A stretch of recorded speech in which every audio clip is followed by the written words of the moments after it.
आप सभी का स्वागत है माइंडफुल कोचिंग क्लासेस में। आज हम आप रसायन विज्ञान में बात करते हैं रासायनिक अभिक्रिया के प्रकार। संयोजन अभिक्रिया, वियोजन अभिक्रिया, विस्थापन अभिक्रिया, द्विविस्थापन अभिक्रिया, अपचयन, उपचयन, रिडॉक्स अभिक्रिया, ऊष्माक्षेपी अभिक्रिया, ऊष्माशोषी अभिक्रिया, इस पर हम बात करते हैं। डिटेल में बात करेंगे संयोजन अभिक्रिया क्या होती है, पूरा हम डिटेल में बात करेंगे। संयोजन अभिक्रिया, वियोजन अभिक्रिया, ये सब पूरा डिटेल में हम टोटल बात करेंगे।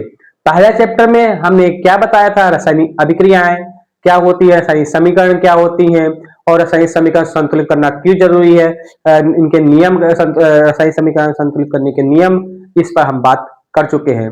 आप लोगों को इसी पार्ट के अंदर पहले पार्ट का हम लिंक आप लोगों को डिस्क्रिप्शन बॉक्स में दे देंगे। संयोजन अभिक्रिया जब दो या दो से अधिक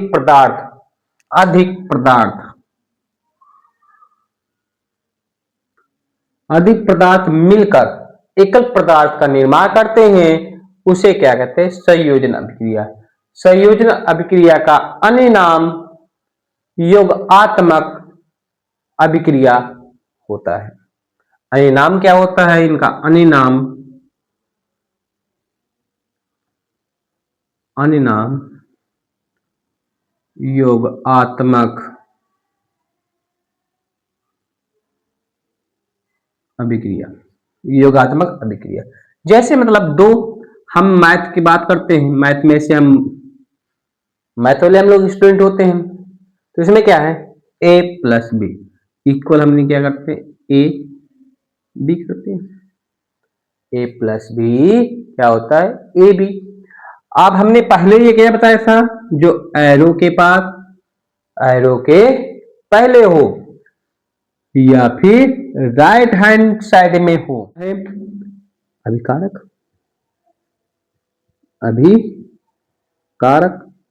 और जो एरो के बाद बने वो क्या होता है, उत्पाद। समझ में आया होगा। अगर ऐसे ही हम बात करते हैं, लिखा हुआ है कार्बन को वायु की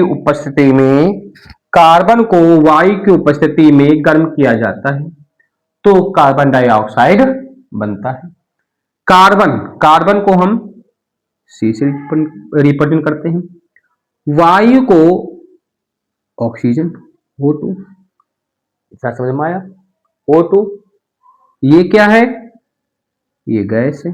कार्बन कैसा होता है, सॉलिड होता है, सॉलिड ऐसे लिखते हैं। अब ये बनता क्या है, कार्बन डाइऑक्साइड। अब ये कार्बन डाइऑक्साइड बना कैसे, नाम कैसे हुआ, C का मतलब होता है कार्बन, C का मतलब कार्बन। ओ ऑक्सीजन कितने हैं, दो। जब एक हो तो मोनो, दो हो डाई, तीन हो ट्राई, और फिर पेट्रा ये सब चलते हैं, या फिर हम पॉली भी लगा सकते हैं। तो हम क्या लगाया, दो है तो हम क्या लगाते हैं, डाई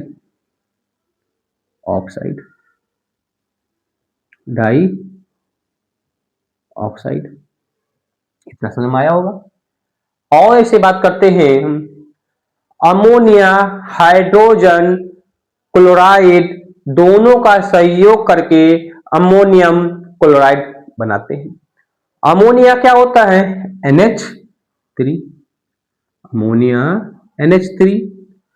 क्या बताया, हाइड्रोजन क्लोराइड, हाइड्रोजन के H, क्लोराइड के लिए Cl का सहयोग करके, अमोनिया हाइड्रोजन क्लोराइड का सहयोग करके अमोनियम क्लोराइड बनाता है। NH4 Cl, ये क्या होता है,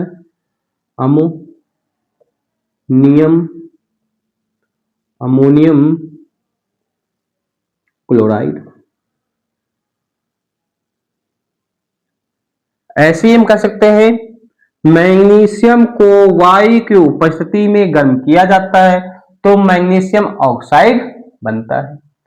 मैग्नीशियम मतलब Mg, को वायु की उपस्थिति में गर्म किया जाता है तो क्या बनता है? Magnesium oxide. Magnesium oxide.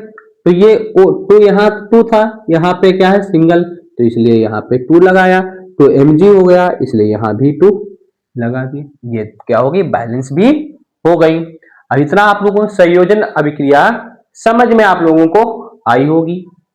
अब हम बात करते हैं वियोजन अभिक्रिया। वियोजन अभिक्रिया क्या होता है? बिल्कुल अपोजिट होता है इसका। मतलब क्या होता है? एकल पदार्थ को दो या दो से अधिक पदार्थ में विभाजित करता है, तोड़ता है, उसे क्या कहते हैं? वियोजन अभिक्रिया। वियोजन अभिक्रिया का नाम भी दूसरा होता है।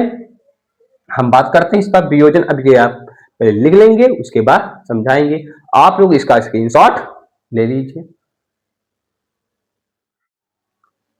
वियोजन अभिक्रिया ऐसी अभिक्रिया जिसमें एक अभिकारक टूटकर दो या दो से अधिक पदार्थ का निर्माण, अधिक उत्पाद का निर्माण करते हैं। जैसे एग्जाम्पल में, जैसे AgCl, ये उत्पाद है, ये अभिकारक है, सॉरी ये क्या है? अभिकारक है। और ये क्या कर रहा है? अभिकारक टूटकर दो या दो से अधिक, मतलब Ag प्लस में Cl, इन दोनों को तोड़ दिया, तो ये दो उत्पाद में डिवाइड हो गया, Ag प्लस Cl में। ये क्या है? वियोजन। अब इसे लेते हैं NaCl, 2NaCl,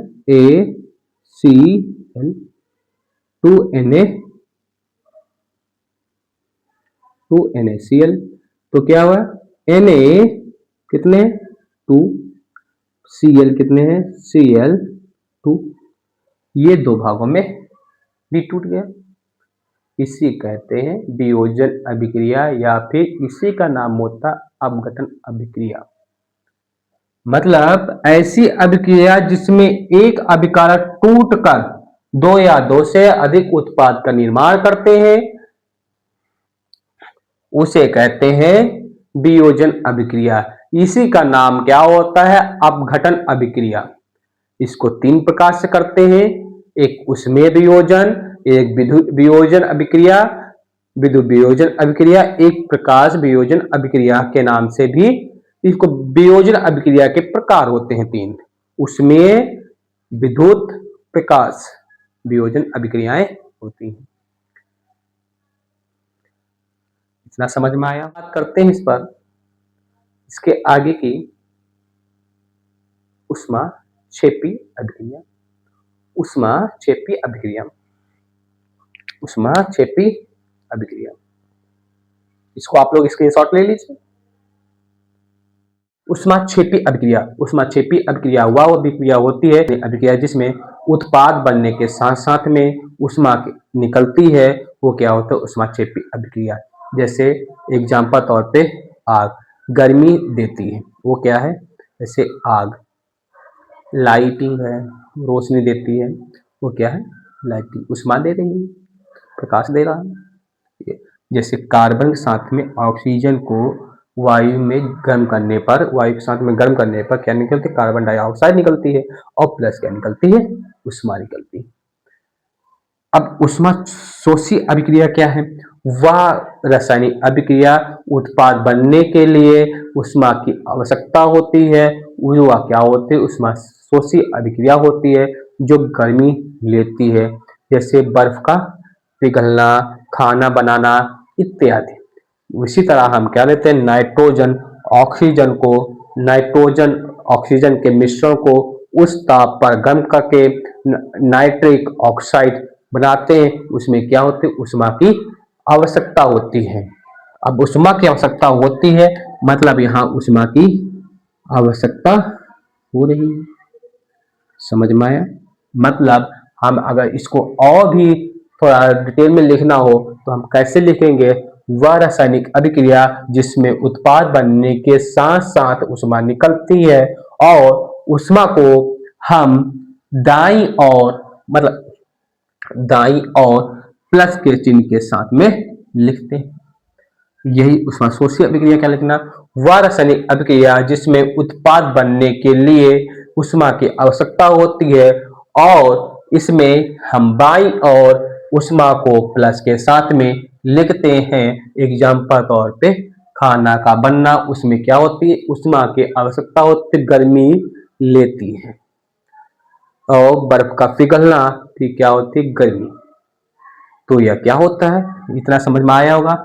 आप लोग एक बार स्क्रीनशॉट ले लीजिए। अब हम बात करेंगे विस्थापन और विस्थापन की बात करेंगे। विस्थापन अभिक्रिया वे रासायनिक अभिक्रिया जिसमें उपस्थित अधिक क्रियाशील तत्व कम क्रियाशील तत्व को विस्थापित कर देते हैं। रासायनिक अभिक्रिया जिसमें उपस्थित अधिक क्रियाशील तत्व कम क्रियाशील तत्व को विस्थापित कर देता है, जैसे Cu Fe Cu को विस्थापित कर देता है, Cu को विस्थापित कर देता है।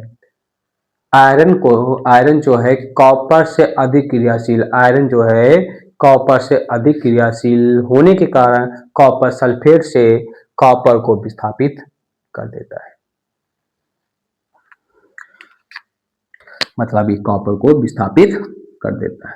तो ये क्या हो जाएगा, FeSO4, ये क्या हो जाएगा, Cu अलग हो जाएगा। ठीक है, इतना आपको समझ में आया होगा, इसमें कोई डाउट तो होगी नहीं। अब ऐसे बात करते हैं